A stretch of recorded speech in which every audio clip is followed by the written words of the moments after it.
do Senhor a todos. Estamos iniciando mais uma lição de nossa escola bíblica dominical. Estamos aqui na sala dos nossos queridos juvenis, os nossos adolescentes, e estamos indo aqui para a nossa lição de número 5. Estamos falando a respeito dos avivamentos que aconteceram aí ao longo da história da igreja, e nós estamos indo agora para a nossa lição de número 5, que tem como título Despertamentos Espirituais Norte-Americanos. O título da lição de hoje é Despertamentos Espirituais Norte-Americanos, ou seja, despertamentos espirituais que aconteceram nos Estados Unidos. Que Deus seja louvado. E já convido você a se inscrever no nosso canal, no canal da Escola Bíblica Dominical, dar like nesta aula e também a compartilhar esta aula para que outras pessoas também possam ser edificadas, despertadas e ter uma vida assim voltada a adorar e a louvar o nome do nosso Senhor Deus Todo-Poderoso. Salmos 42 e versículo 1 fala da seguinte maneira: Como o servo brama pelas correntes das águas, assim suspira a minha alma por ti, ó Deus. Aqui o salmista estava comparando a sua sede, a sua vontade de Deus, a sua vontade de servir a Deus, de fazer a obra de Deus, com a mesma vontade que um animal quer tomar água, quer estar na água, quer se refrescar. E isso no contexto desértico, como era o contexto do salmista, né? No sentido, nas regiões que ele morava, obviamente, né? Então, nós temos aqui um texto magnífico, que é a nossa leitura bíblica, né? O nosso texto áureo, por assim dizer, que é essa sede, essa vontade de querer Deus, de buscar a Deus. E tudo isso acontece devido ao avivamento que existe em nossas vidas, a vida que nós temos com Deus, a maneira como nós estamos vivos diante de Deus. Isso foi temas de estudo de lições anteriores. Os objetivos desta lição específicos são conhecer as características do primeiro grande avivamento nos Estados Unidos, apontar as características do segundo grande avivamento dos Estados Unidos e destacar o impacto do avivamento nos Estados Unidos. Daí você pode até me perguntar, mas o que tem a ver o avivamento nos Estados Unidos com a minha vida espiritual, com a nossa vida aqui no Brasil, né? O que tem a ver uma coisa com a outra? Nessa lição e na próxima, nós iremos ver o quanto que foi importante esse avivamento nos Estados Unidos e o que resultou aqui no Brasil, o que resultou aqui para a nossa denominação, né? Assembleia de Deus. Nós iremos ver isso com maiores detalhes a seguir, né? Então, vamos lá. Leitura bíblica em classe se encontra em Marcos capítulo 16, do versículo 17 até o 20, que diz assim: Marcos capítulo 16, do versículo 17 até o 20, que diz assim. Se você está com a sua Bíblia aí, convido você a abrir a sua Bíblia em Marcos capítulo 16, versículo 17 até o 20, que diz assim: Estes sinais seguirão aos que creem. Em meu nome expulsarão demônios e falarão novas línguas. Pegarão nas serpentes, e se beberem alguma coisa mortífera, não lhes fará dano algum. E imporão as mãos sobre os enfermos e os curarão. Ora, o Senhor, depois de lhes ter falado, foi recebido no céu e assentou-se à direita de Deus. E eles, tendo partido, pregaram por todas as partes, cooperando com eles o Senhor e confirmando a palavra com os sinais que se seguiram. Amém. Aqui é um despertamento espiritual no qual faz com que a pessoa busque a Deus e faça a vontade de Deus. Que a pessoa tenha um encontro com Deus de fato e ela saia fazendo a obra de Deus, que é algo muito importante. Uma grande fogueira, ela começa com pequenas gravetas. Mas o que tem a ver eu falar de fogueira, sendo que eu estou falando de avivamento? O fogo que queimou na Inglaterra, que nós vimos em aula anterior, na aula anterior, chegou na Inglaterra, chegou na América, nos Estados Unidos. O avivamento norte-americano é o testemunho do que o Espírito Santo faz em uma nação. O que ele é capaz de fazer em uma nação? O que ele pode fazer em uma nação? Esse avivamento marcou a história dos Estados Unidos, da América, e fez dessa nação um celeiro importantíssimo missionário para o mundo. Os Estados Unidos inicialmente tornou-se um celeiro muito importante para o mundo. E nós temos aí a história, né, nas aulas anteriores, nós estudamos aí sobre alguns movimentos, né? E dentre eles tem o movimento puritano, que era um movimento de avivamento para tentar reavivar lá o povo da Inglaterra, o povo lá da Europa, que estavam meio desanimados, né? Então o povo da Inglaterra, o povo lá também do...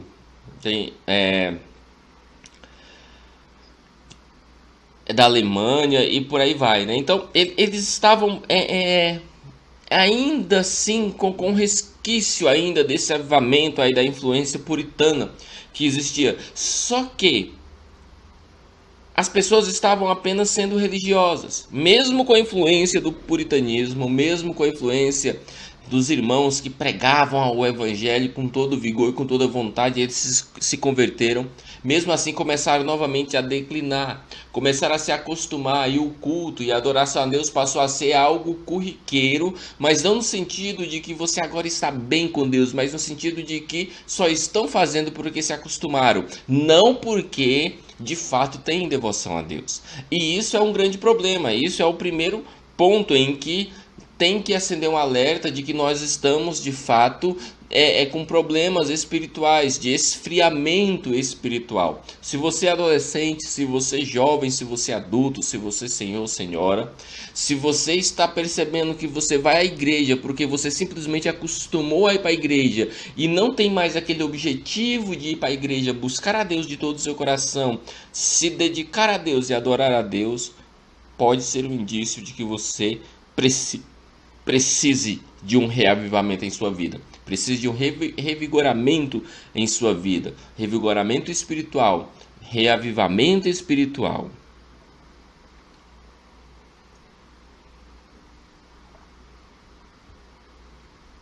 Muitos crentes, muitos irmãos de tradição puritana passaram agora a frieza espiritual. E, consequentemente, eles começaram a flexibilizar os valores puritanos, os valores que os puritanos defendiam, que eram os valores bíblicos. Começaram agora a ser mais maleáveis. Agora coisas que era pecado passaram agora a ser, bem, do ponto de vista tal, talvez não seja. Começaram a tentar dar jeitinho para justificar pecados. E tudo isso começou, de fato, a demonstrar o quanto que a nação precisava, os Estados Unidos precisava de um reavivamento. E nesse cenário, por ação do Espírito Santo, olha como Deus é lindo. Lá nos Estados Unidos, homens valorosos, cheios do Espírito Santo, com ardor em seu coração, da chama do Espírito Santo, começaram a aparecer, a desabrocharem, né, a aparecerem lá como verdadeiros evangelistas. E dentre eles podemos citar aqui Francis Asbury e Charles Finney, pessoas importantíssimas no cenário do avivamento americano e, consequentemente, dos avivamentos que aconteceram posteriormente. Mas qual foi o primeiro grande avivamento, né? O primeiro grande despertamento que aconteceu com o povo lá da América, com o povo dos Estados Unidos, né? Com o povo dos States, né? Uma fé avivada é requisito fundamental, primordial para a experiência com Deus, para a experiência com as coisas espirituais, com a experiência consagrada. Uma mente cauterizada pela incredulidade não é capaz de reconhecer sinais miraculosos. Observe que uma vida de fé, uma vida avivada, é um requisito para que eu tenha experiências com Deus. O contrário disso é uma mente cauterizada, que ela não acredita nos milagres nem nas experiências com Deus. E quando isso acontece, é necessário que haja um reavivamento nas vidas. Sempre haverá Quando a pessoa ela está com a mente cauterizada, que ela já não está mais avivada, que ela já não está mais tendo essa vida de devoção a Deus, agora ela busca tentar explicar tudo de maneira racional. Nada mais agora é espiritual, tudo é racional. E isso acontece justamente porque o ser humano vai esfriando. Vai esfriando. Mas para quem tem fé em Deus, para quem tem uma vida avivada com Deus, até uma pequena nuvem, uma nuvem do tamanho de uma mão fechada, de um homem, observe o tamanho da minha mão, em uma terra seca que não chove há anos, ou que não há previsão de chuva pelas épocas, talvez por causa de secas, uma pequena nuvem escura, para quem tem fé, olha, já começa a ver um temporal, chuvas torrenciais caindo. 1 Reis capítulo 18, versículo 44 tem algo semelhante aí para nós lermos. Na sétima vez o servo disse: uma nuvem tão pequena quanto a mão de um homem está se levantando do mar. Então Elias disse: vai e diz a Acabe, prepara o seu carro e desça antes que a chuva o impeça. Estavam falando aqui em um contexto em que não chovia. Foi até zombado quando ele falou dessa chuva, mas choveu. Quem tem fé acredita no improvável. Quem tem fé em Deus acredita no improvável. Ele não precisa ver algo para de fato acreditar. Lá em Hebreus está escrito explicitamente que a fé é o firme fundamento das coisas que não se veem. É a convicção das coisas que se esperam. Isso é fé. Então, para quem tem fé, uma nuvem do tamanho da mão de um homem em um deserto que não chove há anos é o suficiente para chover bastante, é o suficiente para ver algo que ainda não existe. Será que você tem visto algo que ainda não existe? Ou será que a sua vida está baseada e pautada apenas nas coisas que você vê? Muito cuidado com isso. Muito cuidado com isso. Mas vamos continuar aqui estudando um pouco aqui a ideia, como se deu o avivamento, né, nos Estados Unidos.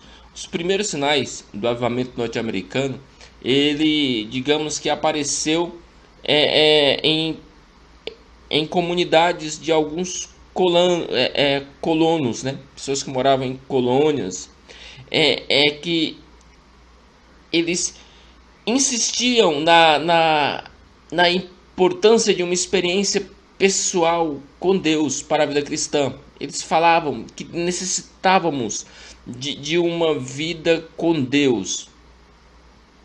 Essa ênfase teve maior impacto a partir de uma série de acontecimentos que ocorreram em 1734. Nessa época, apareceram em Northport, Massachusetts, as primeiras manifestações do grande avivamento que aconteceu, no primeiro grande avivamento que aconteceu nos Estados Unidos. O pastor dessa cidade também, ele cria, né, de Massachusetts, esse pastor, ele acreditava na necessidade de uma experiência pessoal com Deus e de uma verdadeira conversão. Então, observe que nós temos um homem em uma cidade do interior com o coração aberto para Deus. Ao ouvirem os sermões desse homem, né, desse pastor de Massachusetts, as pessoas eram levadas às lágrimas, elas choravam arrependimento por seus pecados. A cidade de Ufield foi um grande exemplo dessa ação espiritual extraordinária. Ao ouvir a exposição da palavra de Deus, a multidão de pessoas era de tal forma impactada que se podia ouvir gritos, lamentos, gemidos, parecendo que tinha mulheres que estavam dando à luz. Pessoas, elas choravam porque elas percebiam o pecado que estava em suas vidas e elas queriam agora se livrar do pecado que queriam que agora Deus perdoasse os seus pecados para que elas tivessem uma vida completamente devotada e voltada para Deus. Isto é incrível. Isto é avivamento verdadeiro. Isso é verdade, é um verdadeiro avivamento. O verdadeiro avivamento, ele está muito além de apenas um congresso que acontece em nossa igreja. O avivamento é algo cotidiano que acontece em nós e que permanece, e que muitas das vezes, até mesmo quando fraquejamos, no sentido de esfriarmos espiritualmente, quando nos reavivamos, quando o Espírito de Deus nos reaviva, somos revigorados e a nossa vida agora começa a fazer a vontade e a obra de Deus. Pouco depois do início do primeiro despertamento, o que aconteceu? Grandes avivalistas ingleses visitavam e pregavam nas colônias inglesas da América. Tanto é, né, que os Estados Unidos falam inglês, né? Já deu para entender aí uma certa relação, né? Esses grandes homens inspiravam muitas pessoas. Jovens eram inspirados por eles e começavam a pregar o evangelho de maneira itinerante nos Estados Unidos. E até os pastores locais, eles eram impactados por esses homens que vieram da Inglaterra, com todo a sua maneira de pensar, de agir, de fazer, e começaram a pregar também, já com um tom diferente, com ousadia diferente, crendo mais na ação do Espírito Santo. Então, isso aí caracteriza o primeiro grande avivamento dos Estados Unidos. E o segundo grande avivamento, como iniciou? No fim do século XVIII, lá no finzinho do século XVIII, começou um segundo grande despertamento espiritual, confirmando o que o Senhor disse: e esses sinais seguirão aos que creem. Marcos capítulo 16, versículo 17. Em meu nome expulsarão demônio, falarão novas línguas, farão maravilhas e milagres. As pessoas passaram a ter mais seriedade com a vida cristã, reformando seus costumes para se ajustarem melhor às exigências do evangelho. Note que as pessoas, elas reformavam seus costumes para se adequar ao evangelho. Diferente do que acontece em muitas situações, que a pessoa tenta adequar, tenta ajustar o evangelho à sua própria vida, enquanto que é o contrário, é o evangelho que tem que moldar a minha vida e não eu que tenho que moldar o evangelho para que o evangelho me aceite. Quando eu começo a moldar o evangelho para que eu seja parecido com o evangelho, de fato eu estou morto espiritualmente. Mas quando o evangelho ele começa a ser eficaz na minha vida, a ponto de eu começar a corrigir posturas e maneira de ser, e mudar comportamento e mudar costumes em prol de ser semelhante ao que o evangelho fala, de fato eu estou sendo avivado, eu já estou avivado. Mas nós temos alguns homens importantes que apareceram nesse segundo grande avivamento. Entre os principais avivalistas desse período, no finalzinho aí do século XVIII, temos aí nomes como Francis Asbury e Charles Finney. Um dos maiores historiadores do século XX, Arnold, reconheceu o impacto que esse movimento causou no mundo moderno. Ou seja, eles perceberam o quanto que a igreja, o quanto que o povo sendo avivado por esses homens, Finney principalmente, o quanto que isso foi importante, o quanto que isso foi determinante na sociedade, não apenas na igreja. Não apenas na igreja, porque o avivamento ele não está condicionado apenas na igreja.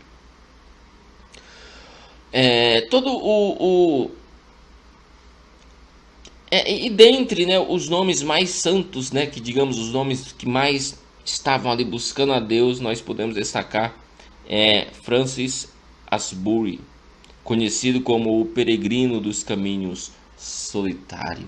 Charles Finney também não fica para trás, são homens importantíssimos.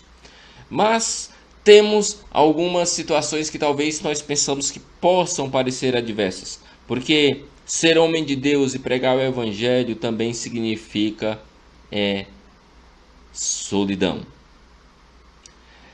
Naquela época, lá nos Estados Unidos, por volta aí de 1700, 1800, não havia estradas pelos caminhos, pelas matas. Então, esses homens de Deus, para pregarem o evangelho, eles tinham que sair andando a pé, entrando matas adentro, e lá tinha muitos animais perigosos, e eles iam para pregar o evangelho. Nada impediu esses homens, Francis Abreu, de espalhar as boas novas do evangelho de Cristo. Nada impediu. E por onde passava pregava que Jesus salva, cura e liberta. Inúmeras igrejas foram plantadas, foram abertas por este homem de Deus. Pai, pode nos usar nessa geração para pregarmos o evangelho de Cristo com ousadia? Sim, pode. O Pai pode nos usar nesse momento para pregar o evangelho com toda a nossa dedicação. Nós temos também, um destaque importante aqui para Charles Finney, que foi um outro santo homem de Deus que entrou na história dos avivamentos. Este homem, Charles Finney, um jovem, e tinha uma profissão de advocacia, era advogado. Mas em 10 de outubro de 1821, enquanto orava a sós nos bosques, fora da cidade, ele não estava junto com ninguém, ele experimentou uma poderosa conversão e experiência com Deus. Na mesma noite que isso aconteceu lá em seu escritório, agora no seu escritório, não mais onde ele estava, ele teve uma experiência de estar caído aos pés de Jesus e chorando, tocado por Deus para se dedicar à oração. Finney falava às pessoas e estas eram convencidas de seus pecados pelo Espírito Santo e o pediam oração para que ele intercedesse por elas. Assim, as reuniões dirigidas por Finney continuavam nas escolas, nos prédios, nas igrejas e em estabelecimentos comerciais. Logo, Finney começou a pregar em todos os lugares da nação. Um coração voltado para Deus, é um coração cheio do Espírito Santo que prega a palavra de Deus. Mas qual foi o impacto dos dois grandes avivamentos, despertamentos que aconteceram nos Estados Unidos? Que impacto trouxe? Foram fundadas várias sociedades com o propósito de difundir a mensagem do Evangelho para o mundo. Várias sociedades, como a Sociedade Bíblica Americana, a Junta Americana de Comissionados para Missões Estrangeiras e a plantação de inúmeras igrejas que extraordinariamente contribuíram para o avivamento se manter e continuar crescendo. Importantíssimo. Mas e os impactos sociais? As 13 colônias lá dos Estados Unidos, esses avivamentos gerou um sentimento de unidade nacional, de unicidade. Também houve destaque para as campanhas da abolição da escravatura, a guerra contra o álcool e o progressivo avanço dos direitos humanos. Começaram a ser impactados por esse avivamento, começaram a receber, digamos que um apoio, digamos que um empurrãozinho desses avivamentos e contribuíram para tudo isso. Olha o quanto é importante. Avivamento verdadeiro, ele não apenas muda a sua vida, mas muda onde você estiver. Porque as pessoas vão ver em você e vão querer ser parecida com você. Que Deus nos dê um despertamento verdadeiro, que possamos estar aos pés do Criador sempre e que a nossa vida seja de busca a Deus. Vamos revisar nossa aula? Para a sua reflexão e para que você discuta e responda, na próxima aula nós iremos dar as respostas. Vou fazer aqui algumas perguntas que estão propostas aqui em nossa revista. Primeira pergunta: qual é o requisito fundamental para a experiência com o sagrado, para experiências com Deus? Qual é o requisito fundamental? Segundo, o que aconteceu com as pessoas que ouviram os sermões dos santos homens de Deus, Quem são os dois avivalistas que se destacaram no segundo grande despertamento espiritual? Quais foram os resultados para as igrejas americanas em relação ao despertamento no campo eclesiástico? E por último, quais foram os resultados para a sociedade americana em relação ao despertamento no campo político e social? Na próxima aula, tente estar com essas respostas prontas. Confira, pois nós iremos apresentar as respostas. Que Deus em Cristo vos abençoe e até a próxima aula, se assim Deus permitir. Amém.